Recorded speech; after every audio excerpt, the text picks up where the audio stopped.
Hey, Asini Mali. This is your general and your scout sergeant, Dylan Hoffman and Ethan Miller. I've got some things here, some new information that I want to get down for our new people. First of all, welcome to Asini Mali. It is the greatest team that's really in November whiskey. There's just no way around that. And by new people, I'm talking to Mary Blank, Shannon North, Pillsbury, and one more new person that I don't know yet, but once I do know who it is, I'll probably tag you if I'm friends with you on Facebook. Alright, so first of all, modding. This is for the new people. As far as modding goes, I only really know modding as far as the end strike goes, like the Recon, Raider, Long Shot, Maverick, any of those kinds. And they all mod really well. If you're planning on modding the Recon, that's good. It can shoot really far. I do have to say, after modding the Long Shot, it took quite a good amount of time to get this thing up and running. The way it's set up in the insides is very complicated, a lot of interlocking parts. It was quite difficult to get back together again. Getting in there wasn't really that hard, but actually putting it back together after we pulled the damn thing apart proved to be almost impossible. My father went to college 4 years to be a computer engineer, and he spent 2 hours cursing at the thing trying to get it to work. So, just be warned, if you are going to mod this, make sure you know what the hell you're doing. Make sure you know where all the parts go back together. Because it can be modded. This thing does fire pretty damn far when you actually get it set up. Farther than that. Yep, farther than the Recon. By a good, I'd say, a good 2 yards at least. It's a really good gun, though. The bolt action is very satisfying. Thing is, when you mod it, there's one part you need to be careful to make sure you don't lose. It is the bolt lock, and if you don't have that, the gun can double cock and it can break.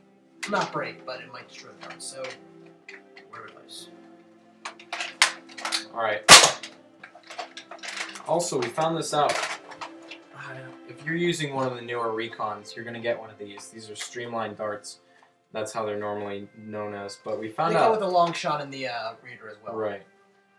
But we found out there's a little tiny hole in them, and they call them whistlers. And when you shoot it at long ranges, like with the long shot or even with the Recon, you're gonna get a whistling noise, and it shoots really fucking far. It increases the range and it adds a cool whistle. So that's definitely there. If you have questions about modding things, if not consulting me, Connor, or Ethan, consult YouTube, because that's how I learned to mod this thing. Or Google. Google works just as well. Alright, weapon choice. First thing is Mary's cache of weapons. Mary, it's fantastic that you have all those weapons, or your cousin does, or whatever. Either way, we're probably going to need... It almost outweighs the fact that you're a Nazi. Yeah, almost. Almost, not quite. This close. But we're probably going to be using the grand majority of those. If not on hand, we'll have them back for recovery fire or something like that. So thank you, Mary, and I'm sure you'll have a vast choice of weapons, and I'll make sure that you get the best out of that cache, because you deserve it. Next, Pillsbury. I saw your link to that shotgun. I don't really know if I trust it, because no-name weapons, sometimes, they're not exactly the best. Like, I trust Nerf and Bumblebee. Those are both really good. Next, Shannon. You're going to have to talk to me about what kind of weapon you want. I figure you is more of a light arms kind of person. I don't know. Maybe something like Recon would be good for you. Alright, next. Training day. When? Well, we're not exactly sure about the time, but we know it's probably going to be sometime mid to late April, and there may also be several of them. So Let's not be like, oh, okay, that's our training day, and all other Saturdays I am going to book up. Now, things are going to be hard to organize at first because most of us are either in stage crew or Right, the play or right. the pit. Wait until the play's over. Yeah. Seriously. Feel free to buy guns, mod them, and if you guys do find some free time to hang out or want to hang out, let me know. We'll see if we can schedule something here and there. But we're not going to do much team organizing or anything major until after the play. Right. Okay. As far as where goes, I'm guessing it's Ethan's house. Ethan's got a good backyard, good flat land, and he's got that awesome banister right there, which would be perfect for like practicing fire. Yeah, a firing line of the Yeah, exactly, like a firing line. And there are also several different places where we could, set up the scouts over there, we could set up the shock troops over there, etc. That brings me to my next point: member placement.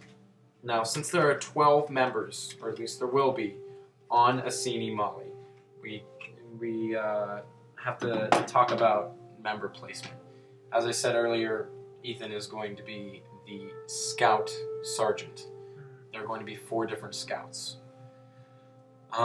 Basically, our job is to both skirmish long distances. We're going to probably move a bit farther ahead of the other groups.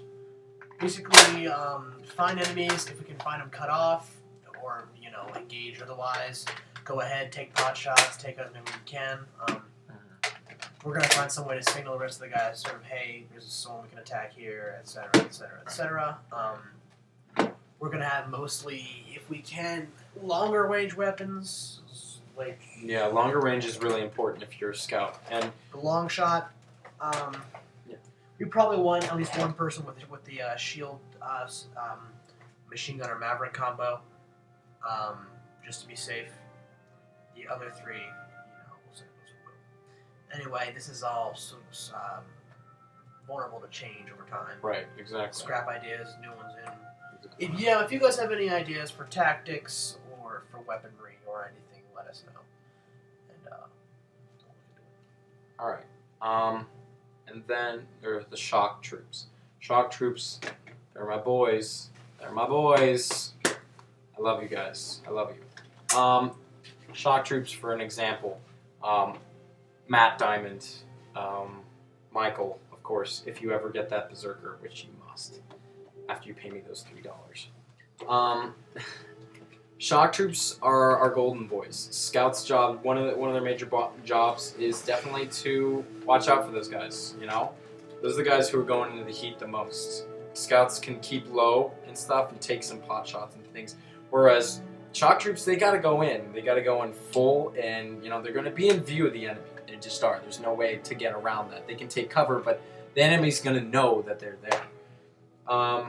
Weapons for them, definitely. Fast firing Raider would be a fantastic idea. the Raider is an incredible gun. I'll go over it later. Berserker with a missile, that's an awesome idea. Very which good. I finally got cleared with Tess. She said missiles are okay to take out tanks. If I can say really quick, as opposed to the whole Berserker versus Raider thing, or as far as accuracy, rate of fire, and clip size, I have heard that the Raider is, in that regard, superior to the Berserker. Oh yeah. It's really a trade-off there. I am going to be lobbying Tesla to see if we can't use like Nerf footballs or something in place of missile launchers and grenades, just so if we can, to free up the slot for a superior weapon. Because the Berserker is a very good gun. Don't get me wrong, but when it comes to just regular shot weaponry, the Raider, and from what I've seen online, can't be beat. Definitely. Yeah, Raider is a fantastic gun. It's a little bit more expensive. It's like $10 more. Comes with a lot of darts. You can get 36 darts in this. This is the Raider. It's got a great rate of fire.